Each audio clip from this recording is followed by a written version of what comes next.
to account or accountability, and therefore that is the reason as to why we wanted the minister to be here, but we pray for his quick recovery. However, it is also important that the ruling by the Speaker in the House on communication number 57 of 2019 indicates that, which says on the accountability of the executive to the Parliament and the place of chief administrative secretaries in responding to questions in the National Assembly, puts forward and rules according to the Speaker's communication on that day, which I was fortunate that I was here, indicates that the Cabinet Secretary will take full responsibility for all responses that you have personally undertaken on his behalf. And therefore that must be in records in the Hansard, and that must be in records in this committee, that you will be undertaking that responsibility, he will be undertaking that responsibility, that any responses that you do to us. This is House of Records, this is House of Directives, and this is a house that, a house of law. Thank you very much.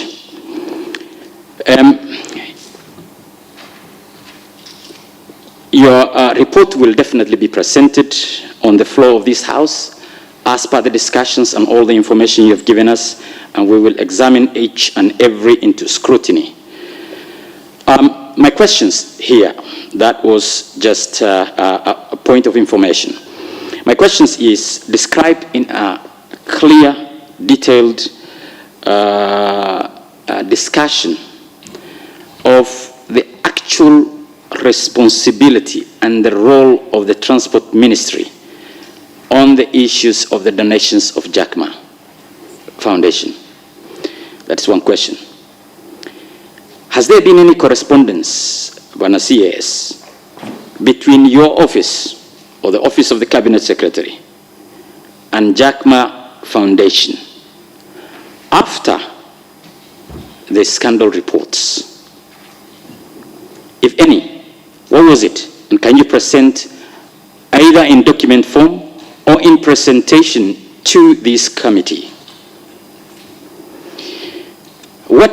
The other question is, what efforts has the ministry done to clear its name, and how, after the scandal has been raised, or information about the scandal, either in media or in the executive order of the President, which we remain guided on, and we are quite sure that time is ticking for the 3 weeks the President has given an executive directives to make sure that this scandal of COVID-19 is handled, including KEMSA and the Jack Ma Foundation scandal one.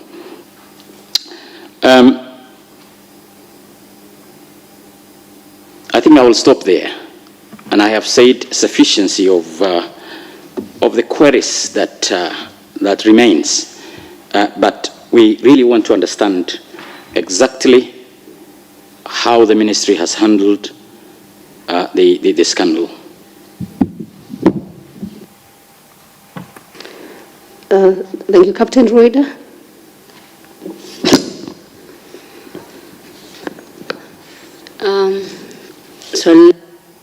Swali langu ni, how do we know that what we received was actually what was intended by the Jack Ma Foundation?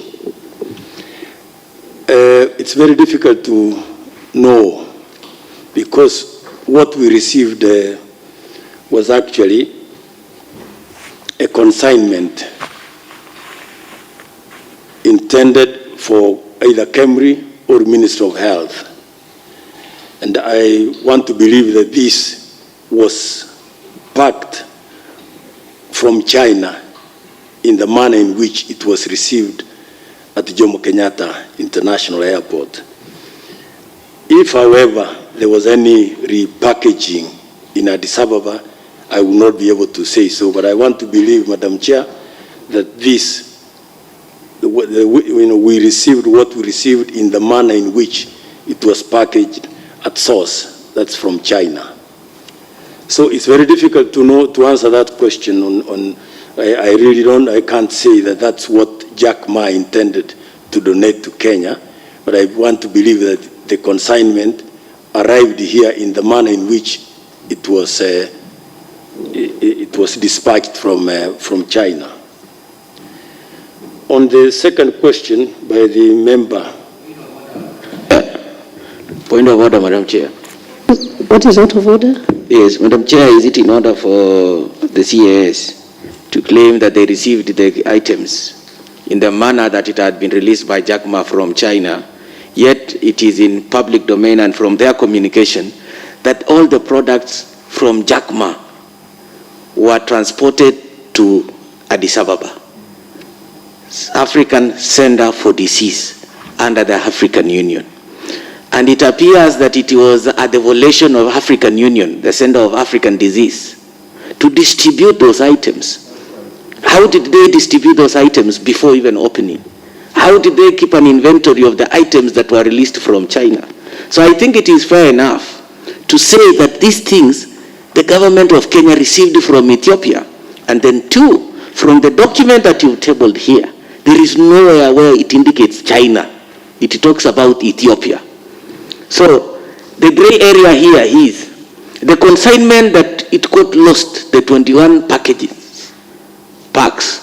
it got lost in Ethiopia. Those are the issues that you've raised here. And that, I think that is, you are not in order. It's not in order for you to tell us that these things you received as it was from China. And in fact, that's my point of clarification that I wanted you to seek, to clarify. And it will go to public. That the government of Kenya never received the Jack Ma Foundation items from China directly. It went to African Center of Disease. Now, even us now, we have a concern to ask the African Center of Disease, did we get our right share? Is there a communication from Jack Ma to government of Kenya saying that you are going to receive this number of items? Now, then we can counter-check with African Union or the Center of Disease, because they might have given out our items, and that's why we have all these gray issues arising from how much the government received. Yes, thank you. Yes, thank you. I hear the argument by Honorable Kutun, but in my earlier remarks, I just said I believed that what we received was in the form in which it was consigned from China.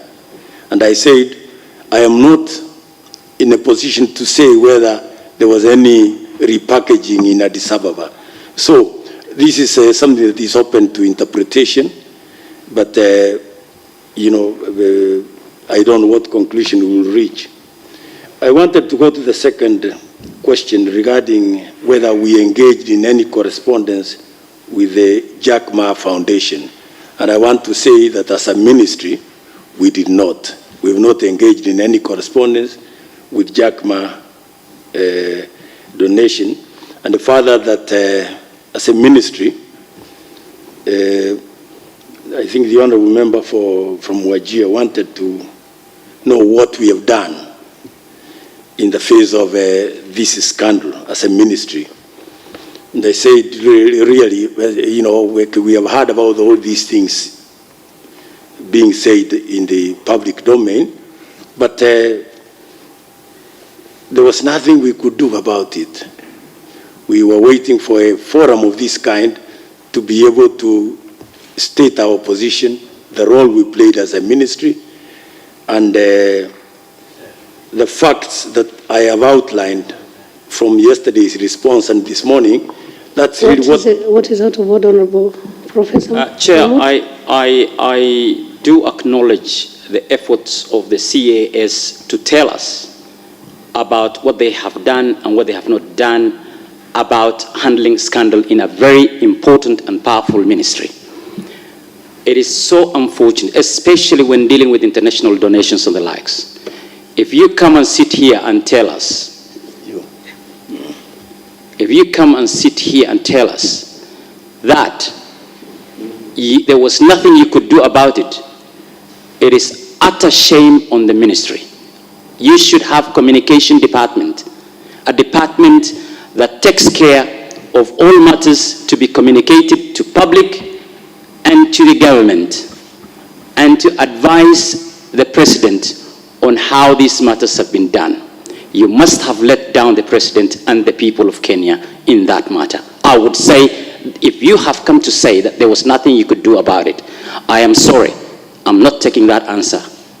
And I will take it forward into the report to show the failures of the ministry in communicating what they have seen on that. And I will stand on that.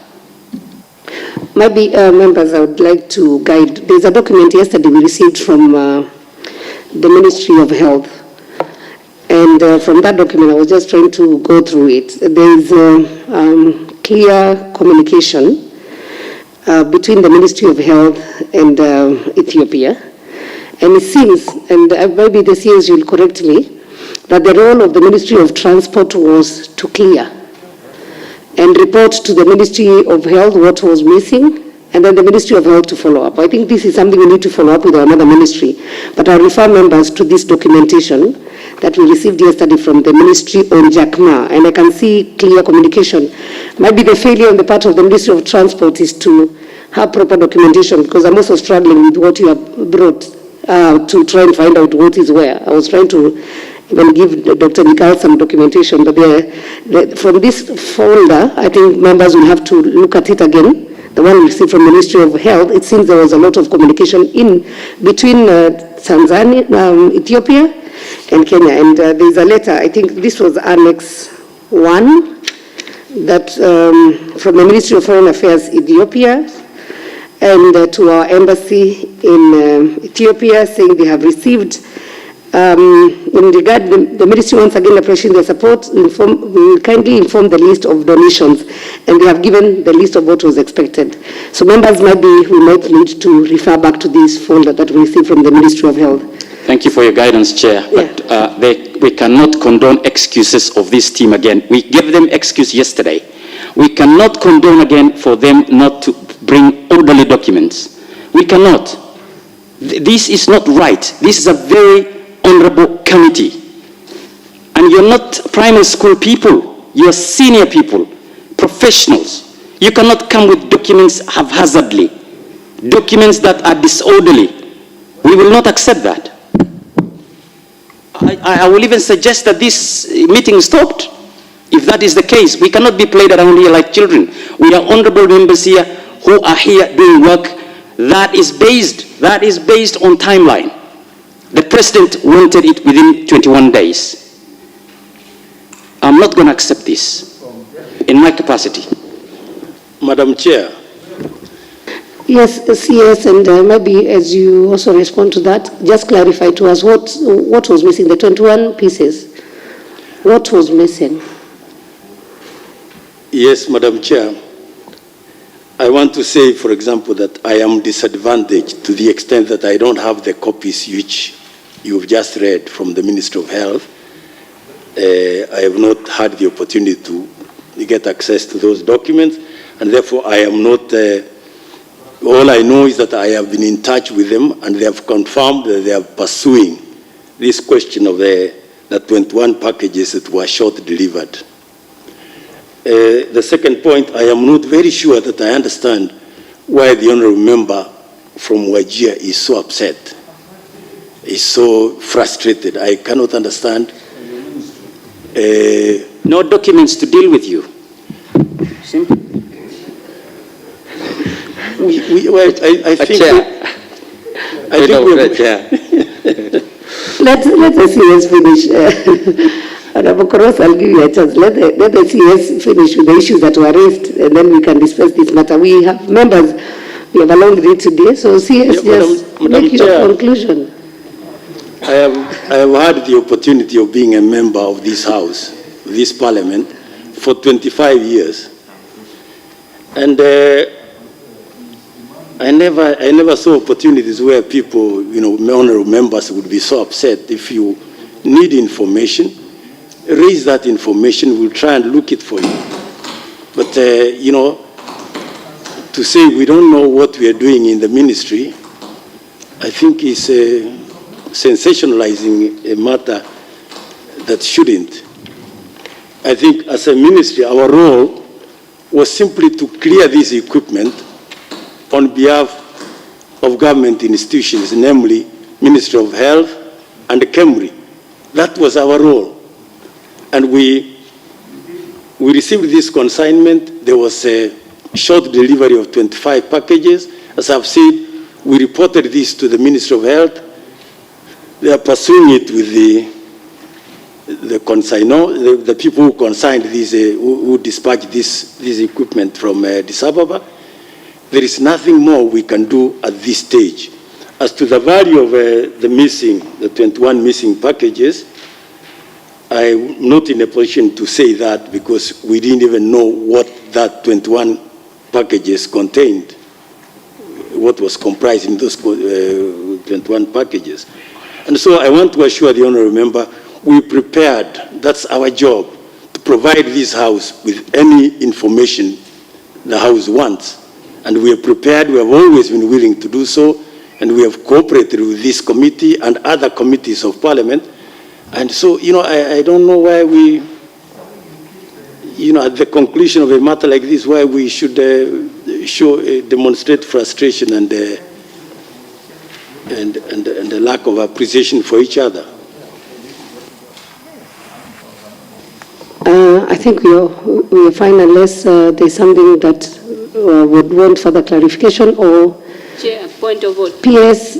If you can allow the principal secretary in my ministry, who has been the person on the ground in respect to this matter, to say something.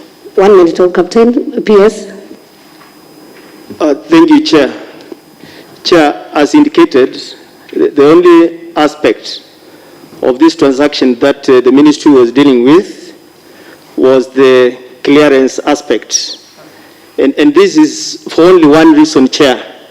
The fact that for that time, the government clearing agent was administratively under the Ministry of Transport. Because, Chair, what happens is that the agency deals directly with the client. And in this case, the client is the Ministry of Health, and any other communications with the source are then supposed to be between the Ministry of Health and the source, and not with the Ministry of Transport. So that aspect for us is purely just because the agency was placed under us for 1 year, because for that 1 year, they were under the budget of the State Department for Transport. The agency is now under the National Treasury. So, Chair, is purely the aspect of the agency where it was placed, but the agency deals directly with the client. And the client was the Ministry of Health, and the Ministry of Health was the one which was then dealing with all other matters of the transaction. Thank you, Chair. Thank you for that clarification. Captain Iweda and Director, because you are the clearing agent, did you... What we were supposed to receive was 697 packages. But when that consignment arrived at the Jomo Kenyatta International Airport, we received 21 packages less. So the 21 packages never arrived in Kenya. They never arrived at Jomo Kenyatta International Airport. So that shortfall was in Ethiopia, not here. And as I said, I just received confirmation from the top officials of the Ministry of Health. They are in contact. In fact, even the chair just read a letter from the ministry confirming that they're pursuing this matter with the people who consigned this from Addis Ababa. So we hope that this is not the end of the matter. We will eventually receive these 21 packages. Point of order, Chair. Chair. Point of order, Chair. What is out of order? Point of order, Chair. I've asked what is out of order, Honorable I Koros. want to get some clarification on the same, Chair. So there's nothing out of order, just one clarification, okay? So you can go ahead and make clarification. Okay, thank you, Chair.